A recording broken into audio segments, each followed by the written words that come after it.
Olá, você já deve ter ouvido falar que o intestino é nosso segundo cérebro.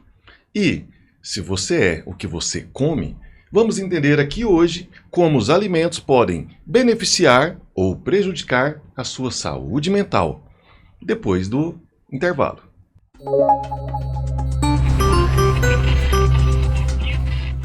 Sejam bem-vindos a mais um Saúde e Produtividade, esse podcast que tem como objetivo levar mais informações de qualidade que podem proporcionar uma melhoria da sua saúde, da sua qualidade de vida e da produtividade no trabalho. E para falar de um tema tão relevante como alimentação para a saúde mental, eu tenho aqui convidadas super especiais. Está aqui comigo a doutora Renata Mendes, nossa nutricionista aqui do SESI, já tem cadeira cativa nesse podcast. Seja bem-vinda, doutora Renata. Obrigada, eu que agradeço o convite. E pela primeira vez aqui conosco, a doutora Rafaela Teixeira, que é psicóloga. Seja bem-vinda também, obrigado por aceitar o nosso convite. Obrigada, é um prazer. Eu comecei falando disso, de que a saúde mental está associada ao intestino, pelas terminações nervosas que também tem no intestino, né, que tem uma via bidirecional, né, com o sistema nervoso central. Então, faz sentido essa frase popular de que a gente é o que a gente come, né, doutora? Sim, exatamente. Hoje a alimentação, né, já é comprovado cientificamente que tem um poder, né, muito grande nas nossas emoções, em como nós nos sentimos, né, no dia a dia. Então, as pessoas acham, por exemplo, que só o remédio vai resolver, né, os problemas de ansiedade, mas a alimentação ela é ponto-chave aí em como nós estamos nos sentindo no dia a dia, na nossa disposição, no nosso bem-estar, na qualidade de vida. Então, isso deve ser aliado, claro, a medicação ela é importante sim, a terapia ela é importante sim, mas deve se adequar a alimentação a tudo isso e fazer um trabalho multidisciplinar para ter bons resultados. A alimentação é o nosso principal remédio. Sim. É a nossa fonte de energia, é o que nos sustenta. E uma alimentação deficitária em nutrientes pode também levar a complicações não só de ordem física, mas também de mental e emocional. Sim, Hipócrates já falava isso, né? O pai da medicina moderna, há muitos anos antes de Cristo, ele falava que você é o que você come e, além disso, ele falava, o seu alimento é o seu medicamento, né? Então, desde a antiguidade, a alimentação ela já vem sendo ressaltada, alimentação saudável, né? Como fator primordial da saúde mesmo, da qualidade de vida, da disposição. Então, é importante que a gente tenha essa consciência de reeducar a alimentação e, por consequência, terá ali vários benefícios, não só para a saúde física, como a maioria hoje em dia, né, prefere. Eles pensam muito, como será que a alimentação vai afetar o meu abdômen? Como será que, né, eu vou perder gordura? Ou como será que eu vou estar ajudando o meio ambiente? Mas esquece de pensar, nossa, como será que eu vou estar ajudando na minha função cognitiva? Né? Então, quais os alimentos será que eu preciso consumir para eu conseguir ter uma saúde mental, né, ali no meu dia a dia, conseguir estar menos ansioso, com mais alegria mesmo, porque tem a ver também a sensação de felicidade, tá tudo relacionado com a alimentação. Né? Doutora Rafaela, no seu consultório, você pega pacientes que, claro, já têm um nível de consciência de procurar a ajuda de um profissional, que já é excelente, mas eles geralmente têm esse nível de compreensão, né, sobre alimentação relacionada à saúde mental?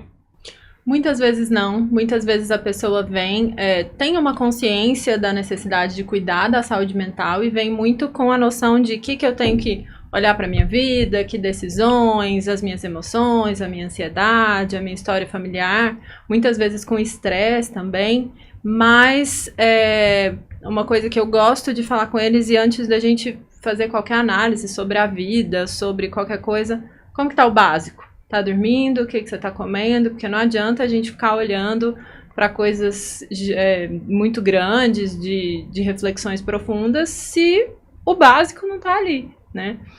Não adianta a gente, na psicologia fala como se fosse psicologizar tudo se tornar alguma coisa que tenha um significado psicológico. Tem o básico ali, o corpo tem que estar funcionando, a gente tem que estar dando ferramentas para esse corpo funcionar bem, até porque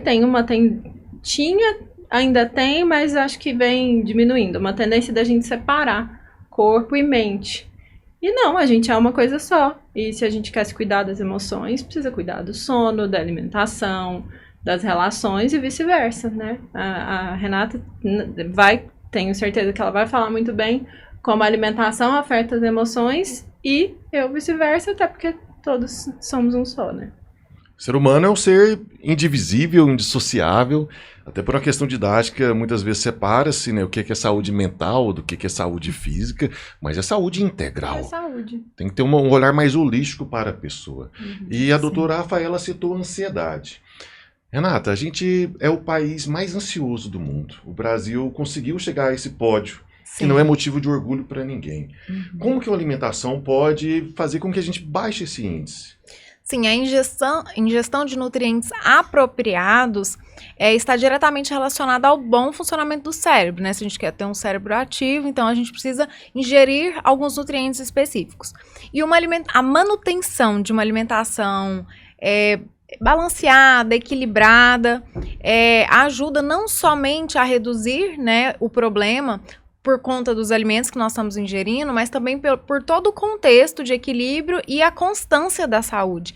Então, assim, para reduzir os sintomas da ansiedade, tem alguns alimentos específicos que a gente indica para que a pessoa já coloque na alimentação, como, por exemplo, alimentos fermentados. Nós temos aí iogurtes, né, de cultura ativa, aquela kombucha. Nós temos também o grão de bico, que é rico em triptofano. Nós temos as carnes, feijão, o arroz integral, as frutas vermelhas, que possuem flavonoides, que também ajudam.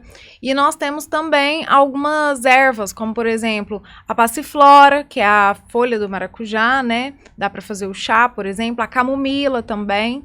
E especiarias que a gente pode estar adicionando nos nossos pratos, como a cúrcuma, é um exemplo. Então, todos esses alimentos aí, o vinagre de maçã, o miso, todos esses alimentos podem fazer parte ali da nossa alimentação, agregando valor nesse sentido, reduzindo a ansiedade. Que, né, hoje em dia a alimentação já é comprovada como chave para a redução da ansiedade. Acho interessante que você citou uma série de alimentos que são muito acessíveis. Sim. Geralmente associa-se, né, ao tratamento, ao combate, à prevenção da ansiedade com medicações caras ou tratamentos que são menos acessíveis. E tudo que você citou tem em qualquer supermercado a um preço justo. Justamente. Então, tendo um nível de compreensão de informação maior, né, você que está nos vendo agora, pode procurar por esses alimentos. Coloque eles na sua rotina, na sua dieta, no seu dia a dia, para beneficiar justamente, né, o combate e a prevenção à ansiedade. Sim, com certeza. E hoje é muito fácil incluir esses alimentos no nosso dia a dia. Por exemplo, eu vou num jantar. Então, as pessoas vão jantar na minha casa, eu posso fazer ali um salmão ao forno temperado com cúrcuma, especiarias. Eu posso, à tarde, no meu trabalho, levar um iogurte de cultura ativa, né? Eu posso tomar a kombucha nos dias que está mais quente, então é uma bebida refrescante. E eu também posso incluir ali essas especiarias, né? Os chás durante o meu dia, ali 3 xícaras ao dia, uma ali na parte da manhã, uma antes de dormir e uma no período da tarde. Então, são muito fácil de incluir esses alimentos na nossa rotina. Não é nada muito complexo, tem que ficar na cozinha várias horas lá preparando. São coisas práticas que hoje em dia as pessoas estão procurando praticidade. E esses alimentos, assim, são práticos de fazer. Então, se você já ficou com água na boca com esse jantar que a Renata falou, ela está convidando você para jantar na casa dela. Tá? Pode escrever aqui nos comentários, quem quiser jantar lá com a Renata, que vai ter um salmão, que é uma delícia. Ainda sobre ansiedade, né? Muitos nos perguntam sobre o café. O café que é tão utilizado na produtividade, o café que é uma mola propulsora para o trabalho. Qual que é a relação do café com a ansiedade? Então, o que os estudos mostram hoje é que mais ou menos ali 300 a 400 miligramas de cafeína. Até essa quantidade não seria prejudicial para a saúde, mas acima de 300 a 400 miligramas de cafeína por dia, aí já pode ter algum prejuízo para a saúde, que equivale a mais ou menos 4 a 5 xícaras ao dia. Então, o que eu sempre recomendo é baixas e moderadas quantidades de cafeína, porque assim a pessoa não vai ter nenhum prejuízo para a saúde. Agora, o café em excesso, né, acima ali de 400 miligramas por dia, aí sim pode gerar, os estudos falam que pode gerar uma inquietação, agitação, nervosismo, então tudo isso pode atrapalhar, assim, a ansiedade. Então eu sempre falo, dá pra gente conseguir colocar o café em quantidades equilibradas, por isso que é tão importante ter um nutricionista para montar um plano alimentar adequado. Até quanto de café eu posso tomar por dia? Só que isso, no meu consultório, eu trabalho de uma maneira muito individual, porque eu trabalho de acordo com a sensibilidade à cafeína do organismo de cada paciente. Então, às vezes, um paciente é totalmente diferente a sensibilidade que ele tem à cafeína de outro. Então, sempre tem que ser muito individualizado, personalizado, para que a pessoa consiga ali realmente ter aquele benefício para a saúde, tomando o café que ela tanto gosta, né? Então, é importante a gente equilibrar as quantidades de maneira individual. E a doutora Rafaela citou também o sono. E o café em excesso e em horários inadequados pode prejudicar também o sono. Isso é um problema que você percebe no seu consultório com seus pacientes? Sim, um problema real. Inclusive, é uma coisa que mais recentemente eu venho pegando firme com quase todos. Quando chega alguém, eu quero conhecer, saber como que é seu padrão de sono. Porque isso afeta 1 zilhão de coisas. A concentração, se a pessoa já tem algum sintoma, alguma tendência, depressão, ansiedade, aquilo ali vai se exacerbar. Às vezes, se a pessoa não tem tantas tendências, isso pode aumentar uma possibilidadezinha ou tirar a própria habilidade dela de lidar com conflitos, com frustrações, com estresse. Então, é uma coisa, assim, crucial para a saúde mental, para a gente lidar com emoções, para a gente lidar com estresse. Tá dormindo ali minimamente bem. E a cafeína é um dos vilões, né? Se é que a gente pode colocar assim, não é legal colocar vilão e mocinho, né? Em alimentação. Sim. Mas é uma ciladinha aí que a gente cai nela hoje. Porque a gente quer não dorme direito e aí toma café para sobreviver ao dia e vira um ciclo que para uma sociedade que aí a gente vive super pressionado, com estresse, com excesso de trabalho, com ansiedade, isso só aumenta tudo. Você falou em cilada, eu vejo uma outra cilada que ocorre também. As pessoas buscam muito o corpo perfeito, o corpo ideal, principalmente aproximando aí de verão, férias, algo nesse sentido. E aí elas fazem uma ingestão maior de café, de estimulantes, do pré-treino, também investem mais em calóricos, hipercalóricos, quando quer um objetivo de ganhar massa. Buscando um corpo ideal que pode chegar a uma satisfação, que ela imagina que vai ter uma satisfação e que vai encontrar um melhor bem-estar, uma melhor felicidade. Mas isso pode prejudicar. Isso não vira uma cilada no sentido de um ciclo vicioso, que o que ela busca pode ao mesmo tempo atrapalhar a saúde emocional dela? Sim, total. Não que as pessoas não devam, né, antes um grande parêntese, não devam ou não possam se cuidar esteticamente para se sentirem melhor. Isso muitas vezes é benéfico até. Benéfico para a saúde mental e tudo. Mas até que ponto, né? E até o que está motivando a gente aí? Você falou assim de uma satisfação. E às vezes a pessoa não vai chegar numa satisfação. Às vezes ela vai conseguir o corpo, né? Antes de começar, eu e a Renata, a gente conversava aqui sobre transtornos alimentares e tem alguns que a pessoa não tem essa questão da satisfação. Ela não consegue chegar num momento e falar assim, tá legal, gosto do que eu vejo no espelho. Até porque isso vem de outras coisas maiores, de uma sensação de insuficiência, uma tendência ao perfeccionismo, a dificuldade de lidar com alguns sentimentos, com a raiva, com as frustrações e fracassos da vida, e a pessoa pode ficar buscando aquilo ali, canalizando muito dessas sensações para o corpo, para a comida. E aí deixa as relações com a comida mais disfuncionais e adoecidas até. Como é que uma pessoa que passa por isso pode lidar com essa situação? Ela idealiza um corpo que para ela é o perfeito, só que ela não tem uma relação muito adequada com sua autoimagem, ou seja, ela não se percebe como talvez as outras pessoas a percebam. Então aquele corpo buscado nunca vai ser alcançado, porque ela está sempre idealizando algo diferente. É pesado isso. Como que uma pessoa lida com esse tipo de situação? Pesadíssimo, assim, é muito pessoal, a gente vai tentar entender na história de vida daquela pessoa que significado e que peso a autoimagem, o corpo foi assumindo, porque muitas vezes isso foi sendo transmitido para ela como poder, como única forma de afirmação, de autoafirmação.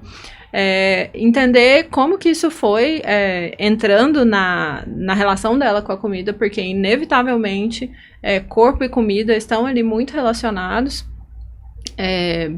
e entender, trazer, né, aos poucos para essa pessoa. Eu tô sendo muito prática, mas isso acontece assim ao longo todo um processo, de um processo.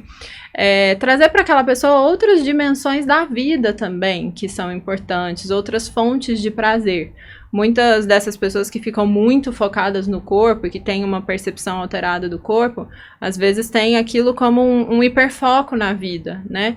É legal a gente trazer, assim, qual que é essa relação com o corpo em relação ao prazer de comer, a outros prazeres que se pode ter com o corpo, com a atividade física, porque muitas vezes essa pessoa perdeu a relação prazerosa com o corpo, até de se relacionar com outras pessoas, fazer uma caminhada. A gente falava, né, de pessoas, eu e a Renata falávamos de pessoas que às vezes, por causa do corpo, não querem sair na rua, não querem ser vistas. Tem muito isso de como é eu ser visto ou não ser visto. Uma infinidade, quando a gente fala de emoções e comida, é uma infinidade de coisas. E corpo também. Mas a gente olhando que sentidos isso foi tomando na vida da pessoa e aos poucos ir tentando ampliar e fazer com que ela tenha um contato, e aí o contato é uma percepção maior do corpo, no sentido de, às vezes, até algumas técnicas, assim. Olha o tamanho dessa roupa que você está usando. E, às vezes, é muito pequena, né? Ou então a roupa que cabe nela. Já vi profissionais fazerem técnicas de fazer a pessoa fazer o contorno dela, né, ou numa parede ou num quadro, para ver realmente de fora, assim, quais são as dimensões, pequenas ou grandes, para a gente tentar conectar aquilo que ela tá na cabeça com a realidade. Então, tem muitas possibilidades, é um caminho que pode ser delicado, mas que também pode ser muito frutífero, se a gente for olhar com cuidado para a história de vida, para as relações, e ajudar a pessoa a ampliar essa coisa que pode estar ali num hiperfoco só numa área da vida. Eu gosto muito de falar que nós somos seres emocionais com habilidades cognitivas, mas somos seres emocionais. E nosso cérebro, ele é associativo. Então, mudar o significado, né, de que as pessoas têm sobre determinadas relações, no caso, relação com o alimento, pode fazer com que ela também mude a sua concepção, né, sobre ela e sobre o próprio alimento em si. É por aí? Sim, é por aí. A gente vê muito, assim, os exemplos clássicos de transtornos alimentares com modelos, bailarinas, né, principalmente os transtornos que a pessoa emagrece muito. Partindo dos clássicos, o que essa pessoa foi absorvendo ao longo da vida que são valores, né? É beleza, é magreza, mas aí também a gente pode estender para mil outras questões. A obesidade, às vezes, ela foi absorvendo um padrão diferente de alimentação, uma falta de conexão com a fome e a saciedade, com o quanto é suficiente, uma dificuldade, às vezes, de nomear alguns sentimentos, de entender alguns sentimentos, e isso, às vezes, desemboca num comer desenfreado, num comer sem consciência, sem contato. Então, eu gosto muito da palavra contato, né? E não só o contato físico, mas o contato, assim, com a emoção. O que é isso que eu estou sentindo? Vamos nomear, vamos descrever, vamos destrinchar isso aí, que aí a gente consegue entender melhor e dar novos significados, como você falou. Nós falamos dos alimentos que podem propiciar uma redução da ansiedade, mas a gente também tem uma outra via, em que a pessoa é ansiosa e usa a alimentação como uma solução, né, para aquela frustração, para aquela ansiedade, para aquele problema que ela está vivendo nesse momento. O que faz um ciclo vicioso que aumente ainda a sua ansiedade. Uhum. Uma pessoa que está num nível desse, né, o que ela pode fazer ou como que ela deve tratar isso? Uhum. Bom, primeiro, não necessariamente isso é uma questão de adoecimento, porque Sim. Quem nunca esteve ansioso ou para uma prova ou para um dia muito importante e ali comeu mais do que devia, comeu mais rápido, queria uma coisa doce ou gordurosa ou gostosa, porque a ansiedade faz a gente se preparar para alguma coisa, algum perigo ou que a gente percebe Sim. como perigo. E o corpo se prepara para isso. O nível de estresse aumenta, cortisol aumenta, a gente quer mais açúcar, quer mais, o corpo pede. Então, isso pode acontecer com qualquer pessoa. Se for em um período e um momento pontual, ok, tá tudo bem. Passa por aquilo, a ansiedade vai passar, o estresse vai baixar. E, de alguma forma, a ansiedade, o estresse fazem parte da vida, fazem a gente se preparar para alguma coisa. E ok, a questão é quando isso toma proporções maiores ou se essa se torna quase que a única forma da pessoa lidar com esses estresses. Aí é uma questão da gente prestar mais atenção e entender, primeiro, que emoções são essas, né? Que comer é esse? Essa pessoa percebe o corpo dela? Tem sensações corporais de, o coração tá acelerado, porque às vezes a pessoa bateu o desconforto, comida, porque é fácil. Hoje em dia é mais fácil ainda. Qualquer pacotinho que você abre tem uma coisa gostosa. Não, está um clique da mão. Sim. Agora com o iFood e outros aplicativos, em 15 minutos você tem um banquete na sua casa. É uma forma muito fácil da gente anestesiar qualquer sentimento. Então, a gente come ali um chocolate, um hambúrguer, dá um confortinho, dá uma coisinha gostosa, e aí a gente às vezes nem olha direito para aquilo, nem olha direito para que sensação era aquela, que desconforto, porque dá mais trabalho, né? Vamos combinar, dá mais trabalho olhar. E é um processo doloroso, que é um Sim. processo de autoconhecimento, em que as pessoas têm que entrar em contato consigo mesmas, as pessoas às vezes têm que entrar em contato com aquela motivação de dor, com aquele problema, a causa raiz dessa situação, e é melhor deixar o monstro embaixo do tapete, trancado no armário. É muito mais fácil, é mais gostosinho. Então, é a gente olhar para essa coisa automática, tentar ir aos poucos desenvolvendo habilidades de, não, pera, eu posso sentar e escrever sobre os meus sentimentos, eu posso chorar, é uma possibilidade. Se tiver como, eu posso ir para uma atividade física que eu consiga liberar um pouco daquela adrenalina e ao mesmo tempo ir internalizando, entendendo o que é isso que eu estou sentindo, o que foi isso, é uma frustração, é uma sensação de insuficiência, é um ciúme de alguém, por que eu estou inseguro? Porque essas respostas a gente não tem a um clique de iFood, a gente não tem no tempo que a gente consegue comer. Então, às vezes, dá um pouquinho mais de trabalho no sentido de que não é instantâneo, né? Mas é uma coisa que a gente constrói para a vida. E uma outra coisa que é também, muitas vezes a comida, né, nesse sentido que você falou da ansiedade, ela é usada pra gente ter prazer. Sim. E para muitas pessoas, infelizmente, se torna uma das únicas, ou quase que a única forma de prazer. Porque a gente tem que comer, de qualquer forma, para viver.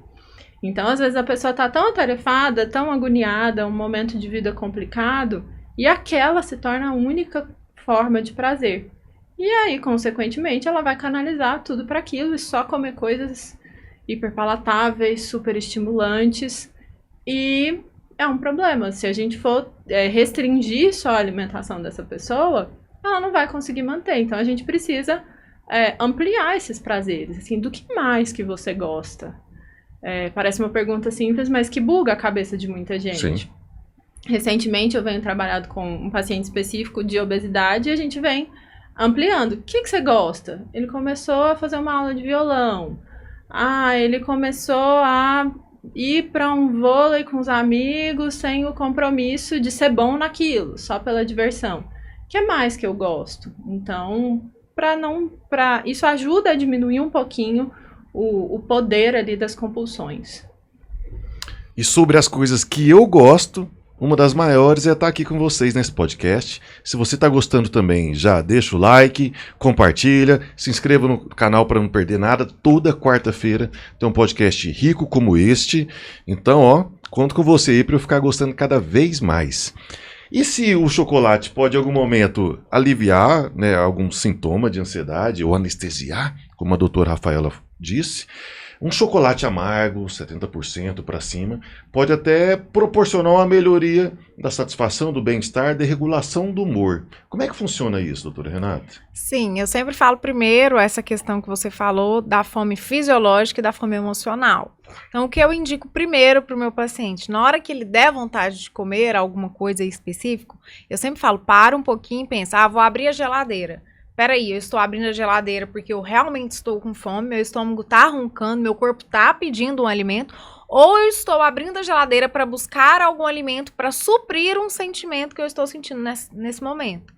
Então eu sempre falo, peraí, quando você for abrir a geladeira, eu até às vezes entrego um imã de geladeira que tá escrito fome física, tracinho, ou fome emocional. Porque a gente tem que ter essa consciência, peraí, eu estou comendo por prazer ou eu estou comendo porque realmente meu corpo, né, tá sentindo essa necessidade fisiológica. Então, o chocolate, muitas vezes, é um hábito da pessoa que todo dia depois do almoço ela precisa de um docinho. Então, são hábitos que dá pra gente ir mudando ao longo do dia.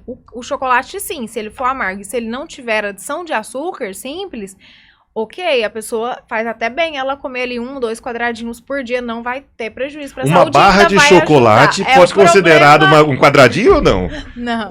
Esse é o grande problema, você tocou no ponto-chave. As pessoas têm muita dificuldade de comer a quantidade adequada por dia, né? Justamente pela compulsão. Então, às vezes, se a pessoa tem na geladeira, ela não vai conseguir, muitas das vezes, ela não consegue comer só 2 quadradinhos do chocolate amargo, que é a quantidade recomendada, né? Ela vai querer comer metade da barra, ou ela vai optar por outros tipos de uma paçoquinha, um alimento um pouco mais doce.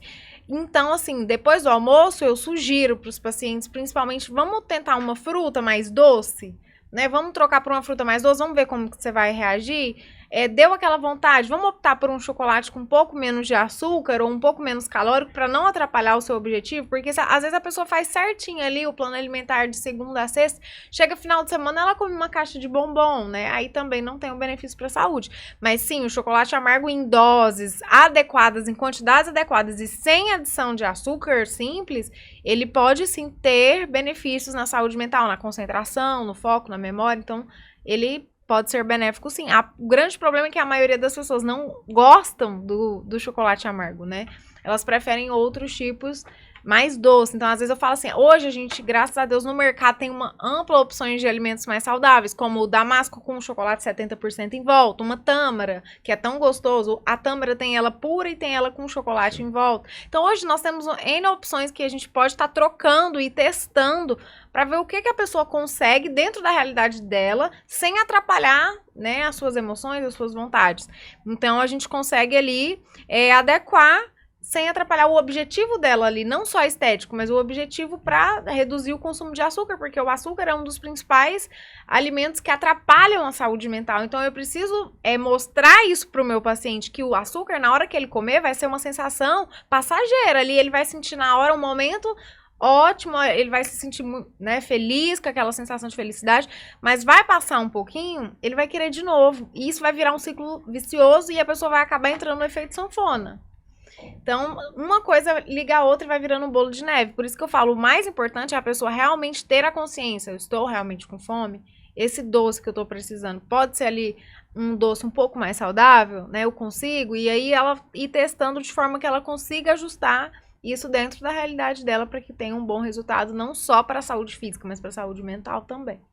Aqui em Goiânia a gente tem uma frase clássica que aparece muito nas obras, né, do poder público, obras de construção, que é: os transtornos passam, os benefícios ficam.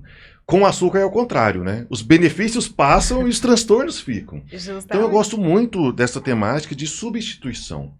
A pessoa não precisa necessariamente deixar de comer o que ela gosta, mas dá para substituir os alimentos, dá para moderar nas quantidades. Justamente. Ter prazer ainda com a alimentação, que é importante ter prazer com a alimentação e ainda beneficiar a saúde. Sim, eu não gosto de um plano alimentar restritivo, eu gosto de reeducar a alimentação. Então, eu vou ajustar com as pessoas que vão passar ali no consultório as quantidades. Vou mostrar a quantidade que, né, ela pode dentro da realidade dela. Falando, olha, vamos ajustar as quantidades, você vai poder comer de tudo, não vou restringir nada. Isso já acalma a pessoa, porque quando eu restringo algum alimento, ela fica pensando naquele alimento o dia todo. Enquanto ela não comer, vai aumentar a ansiedade dela. Vai aumentar a ansiedade. Então, justamente, eu gosto de trabalhar justamente com a reeducação alimentar. Não gosto de dieta restritiva, porque dieta restritiva é a curto prazo.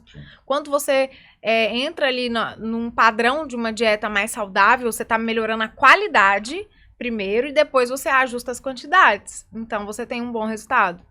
Eu sempre falo que, igual as pessoas idealizam ali os alimentos doces com açúcar. O Brasil hoje está em terceiro lugar no ranking da depressão, né? E as pessoas não estão conseguindo associar o açúcar com a depressão e tem tudo a ver. Então, falta conhecimento nesse sentido também, né? Se uma pessoa está mais depressiva, ela tem que ter consciência que o açúcar está contribuindo para isso. Então, cada vez mais nós temos aí pessoas jovens com depressão, e isso, a alimentação tem tudo a ver. Queria que você falasse mais sobre isso. Como que o açúcar pode ser um vilão? A gente não gosta muito de falar de vilão e de mocinho, mas como ele pode prejudicar a depressão, ou levar à depressão? Se a gente for parar para pensar, não é somente o açúcar. Nós temos uma série de alimentos que podem piorar os sintomas da depressão. Okay. Então, o açúcar é um deles, mas quando a gente fala açúcar, a gente tem que lembrar que está incluso bolo, refrigerante, qualquer alimento que tenha adição de açúcar simples, ou naqueles rótulos que tem nomes diferentes, como sempre lá no rótulo eu olho, será que tem xarope de milho com excesso de frutose? Porque às vezes o açúcar ele vem embutido num nome que as pessoas não sabem que é açúcar. Então, isso é muito importante na hora de comprar o alimento, verificar o rótulo do produto, os ingredientes, e sempre o primeiro ingrediente é o que tem maior evidência no produto. 90% do produto é aquele primeiro ingrediente. Então, muitas vezes esse primeiro ingrediente ou é um xarope de milho, que é açúcar, ou um adoçante artificial. E os adoçantes artificiais, eles também contribuem para aumentar a depressão, como por exemplo o aspartame. Então tem muitos alimentos hoje em dia que tem o aspartame e as pessoas não têm essa consciência. E vou além disso, além do aspartame nós temos o nitrato. O que é o nitrato? Aditivo ali no salame, na linguiça, nos embutidos de uma forma geral. O nitrato também piora a depressão. Então, é um conjunto de alimentos, temos também outros alimentos como os óleos vegetais, então o óleo de soja, a margarina, que é rica em gordura trans. Então, assim, alimentos gordurosos também, com gorduras ruins, também elevam, né, o sintoma da depressão, assim como alguns alimentos que são frituras, imersos no óleo, né? Então, batata frita, frango frito, tudo que é fritura vai elevar a depressão. E também eu sempre falo assim, nossa, nós precisamos ter consciência do que nós precisamos evitar, primeiro ponto. Se a gente conseguir evitar esses alimentos, então, o açúcar, o carboidrato de alto índice glicêmico, o que é isso? Arroz branco, pão branco, massas de uma forma geral, tudo que é farinha refinada, tudo isso vai contribuir para o aumento da depressão. Então, nós precisamos evitar esses alimentos no nosso dia a dia para que consiga melhorar os sintomas. Né? Consumindo esses alimentos, não vai ter melhora dos sintomas. Então, o primeiro passo é tirar. Então, recapitulando, tirar o açúcar, tirar tudo que é farinha branca, carboidrato de alto índice glicêmico, tirar os nitratos, que são os aditivos dos embutidos, tirar os embutidos de uma forma geral, as frituras e também os adoçantes artificiais. Se você já fizer isso, com certeza você vai ter uma grande melhora nos sintomas da depressão. Bom, você citou os alimentos que podem prejudicar os sintomas.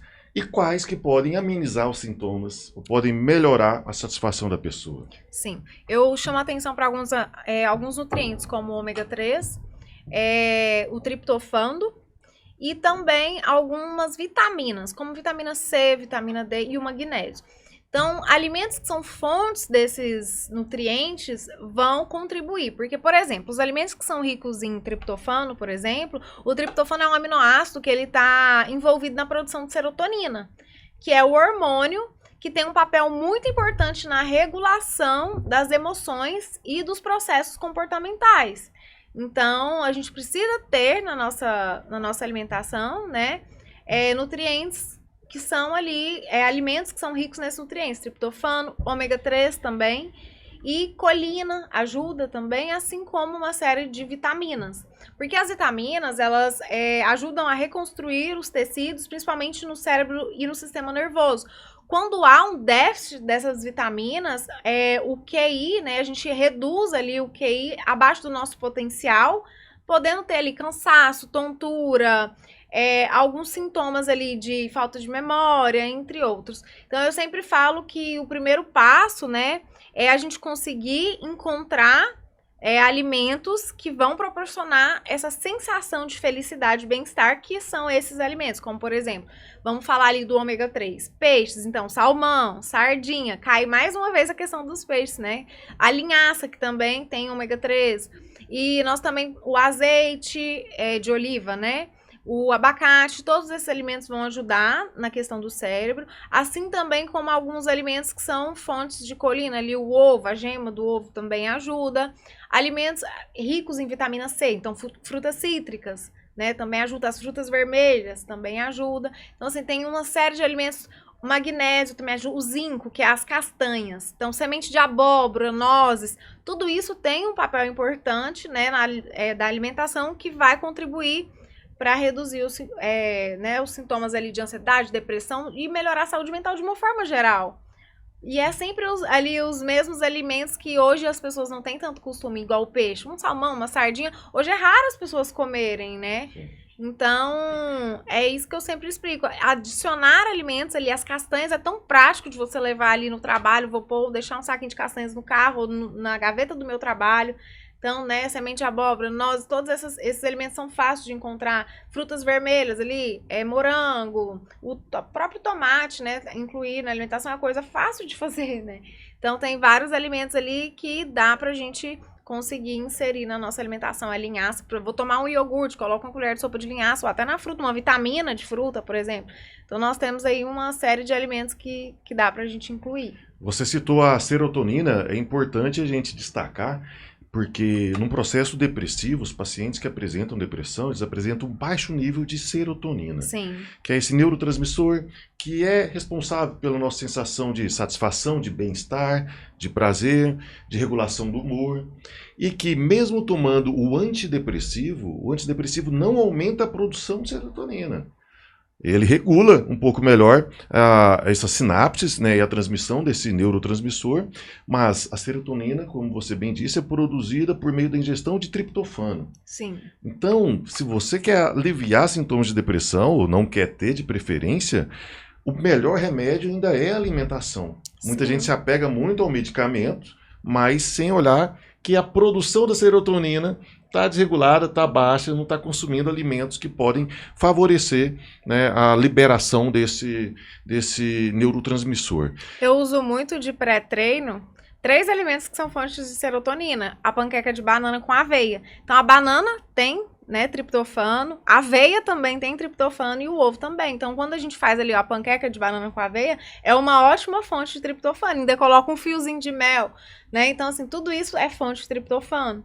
Então, em uma única refeição fácil de fazer, que em 2 minutos você prepara ali para ir para o seu treino, você já tem uma disposição, uma energia diferenciada por conta de usar esses alimentos no seu dia a dia. Então, além de convidar vocês para o jantar, a doutora Renata agora acaba de convidar vocês para o café da manhã com panqueca na casa dela. Doutora Rafaela, falando em jantar, em café da manhã, a gente tem muitas pessoas também que têm transtornos alimentares. Eu me refiro agora especificamente à bulimia. Como que a pessoa processa isso? Como que é isso para o indivíduo? E como que ela pode fazer para mudar esse quadro? Quando a gente fala de transtornos alimentares, a gente fala de uma situação que se complicou um pouco mais, né? Porque já se caracterizou como um transtorno. Na bulimia, a gente falava até antes sobre bulimia, antes de começar. Muitas coisas são envolvidas na rotina da pessoa, porque ela tem uma combinação de compulsões e depois de métodos compensatórios, seja de atividade física, de vomitar, ou de tomar algum laxante, alguma coisa assim. Então, a saúde da pessoa fica comprometida como um todo. O trabalho emocional aí é central e crucial, porque a gente vê uma relação com o corpo e com a comida prejudicada, e aí vai o trabalho árduo do psicólogo, que é ali tijolinho por tijolinho, tentando entender qual o sentido disso. De forma geral, muitas vezes a gente vê que pode ser, tá? Né? Não é uma coisa determinista, assim. Muitas vezes pode ser uma forma que a pessoa conseguiu de lidar ou liberar alguma agressividade dela, que ficou ali contida, que ela não consegue se manifestar de outras formas, e ela volta isso para ela mesma. É até um funcionamento, né? Pode se tornar adoecido se for muito cristalizado, a pessoa não consegue liberar essa agressividade, seja em palavras ou de se defender, enfim, sendo até genérica, e ela volta aquilo para ela mesma. Podem ser, assim, zilhões de coisas. O sintoma que a gente vê, ele é ali a pontinha do iceberg. O que tem muita coisa ali, por trás, tem muita coisa escondida. E aí a gente tem que entender as tramas ali que sustentam aquele sintoma. A gente sempre costuma falar, na psicologia, que um sintoma tá ali por algum motivo. Então, o nosso objetivo principal não é eliminar o sintoma. Porque a gente pode eliminar um e aparecer outro, né? Ou ele retorna ali de alguma forma. A gente é muito entender assim, pra quê? Qual o sentido desse sintoma? Qual o sentido desse comer desregulado, desse olhar para o corpo assim? Pra quê? Isso existe por alguma forma. Foi uma forma que a pessoa conseguiu de lidar com alguma situação na vida dela, com alguma época, com alguma questão. Foi a melhor forma que ela conseguiu naquele momento. Às vezes é uma forma meio capenga, né, emocionalmente. Mas foi a única que ela conseguiu. E às vezes isso se prolonga por mais tempo do que deveria. Às vezes foi funcional em algum tempo, mas isso pode se prolongar e se tornar um adoecimento. Então, assim, o jeito que eu trabalho é da gente olhar para o sintoma, assim, com muito até respeito, no sentido de, isso aqui tá me dizendo alguma coisa. Eu não vou entender em 2 dias, em 2 semanas, às vezes. Mas isso aqui tá aqui para me dizer alguma coisa. Deixa eu ver que sensações que são essas, o que isso te traz. É um trabalho muito em conjunto ali do vínculo com o paciente. É uma construção que dá trabalho, mas que é muito mais além do que remediar um sintoma. Claro que às vezes a pessoa precisa de alguma coisa para dar uma atenuada no sintoma ali, porque senão ela não consegue nem olhar, nem ser funcional na vida. Então, é mais ou menos assim. E as pessoas que têm uma relação, talvez patológica, com o álcool? Como é que é também esse processo para as pessoas, se é um caso semelhante ou não, e como que a pessoa pode lidar com isso? Uhum. É semelhante, né, esse olhar do tipo, é um sintoma, tem razão, tem alguma razão de estar aqui, e vamos olhar para isso. Mas, aí também a gente tem que reconhecer, o álcool é uma questão social, socialmente incentivada, e aí a gente vai olhar para as relações dessa pessoa. Como que é para essa pessoa, talvez, reduzir a bebida? Às vezes é um tabu familiar, às vezes ela vai ser mal vista, às vezes ela vai perder a vida social. Vai ficar de fora social, do ciclo social dela, né? Vai ser excluída, né? Isso interfere nas relações sociais. Então a gente tem que entender qual a função do abuso, né? É para anestesiar? Qual que é o que é isso? É muito parecido, sim, com a comida, né? Porque tem uma função de prazer, de relaxamento, só que é a mesma coisa que a Renata falou sobre doce. É o contrário, né? Os transtornos ficam, os benefícios passam, os transtornos ficam. O álcool é uma droga depressora. Então, se ali, de início, ele dá um relaxamento, ou uma euforiazinha, uma alegria. Mas depois, a conta vem. E a gente vê que o processo se repete, o ciclo parece seguir o mesmo padrão, porque a pessoa está com algum sintoma depressivo ou está passando por uma dificuldade, e aí o que ela faz, em vez de buscar algum elemento que pode tirá-la dessa situação, ela começa a ingerir álcool. E aí enche a cara, vai ouvir uma sofrência, e aí faz piorar o processo no lugar de melhorar. E o ciclo se repete, ciclo vicioso. Uhum. A mesma coisa do açúcar, sim, né? Porque a gente, muitas vezes, e não dá nem pra julgar de nenhuma forma essas pessoas, porque quando a gente tá angustiado, a gente quer que tire aquela dor com a mão. E às vezes o álcool, em tese, tira. Anestesia, açúcar, pelo menos, né? Tira, sim, com a mão, entre aspas. Só que aí a gente entra num ciclo vicioso ali, que a gente fica refém daquilo. Enquanto a Renata falava do açúcar, né, eu abri 1000 abas aqui na minha cabeça, no sentido de que quando a gente fala de depressão, muitas vezes a pessoa só quer anestesiar, só quer não sentir, ou só quer às vezes sentir um tiquinho de prazer. O que ela vai procurar? O açúcar, que vai piorar. Ou muitas vezes ela vai estar tomando antidepressivo, que se bem prescrito, ótimo. Mas muitas vezes ela vai só remediar esse sintoma, continuar comendo todas aquelas coisas e não vai realmente olhar para a saúde, para o funcionamento desse corpo. Que é o que a gente faz, a vida que a gente vive muitas vezes é só de remediar sintoma. Então, assim, até de uma forma maior, para quem tem um transtorno ou não, para quem está numa situação mais complicada ou não, é assim... Que vida é essa que eu tô vivendo? Porque hoje a gente só precisa ir com a maré para adoecer. Então, para não adoecer, exige uma reflexão maior, uma uma autopercepção maior, o pra quê. Até uma coisa mais subjetiva de o que eu tô fazendo com a minha vida, pra onde eu vou, qual que é a minha visão de médio e longo prazo. As pessoas que conseguem, assim, manter de forma mais ou menos equilibrada hábitos saudáveis de forma mais constante, elas têm um significado maior pra isso. Não é à toa, não é porque a minha Nutri falou, não é porque eu tenho que ser ali super disciplinado, tem que ter uma razão maior. Tem que ter um porquê, um propósito. Tem que ser intencional o que a gente faz. Partindo agora para o lado mais cognitivo, doutora Renata. A gente percebe muitas pessoas que pós-Covid tiveram complicações relacionadas, sobretudo, à memória. A alimentação pode proporcionar uma outra condição para essas pessoas? Sim. Alguns nutrientes, como por exemplo, os flavonoides, novamente volta ali para a questão das frutas vermelhas, por exemplo, a colina, os ovos, as castanhas, que é ricas, né, em zinco, e tem outras substâncias que também ajudam na memória. E o que é válido, o flavonoide é um dos principais, né, que é as frutas vermelhas, tudo que é ali vermelho, é um dos principais nutrientes que ativam e melhoram a memória. Tem alguns pacientes no consultório que estudam para concurso e eles precisam ali de alimentos que ajudam no foco e na concentração.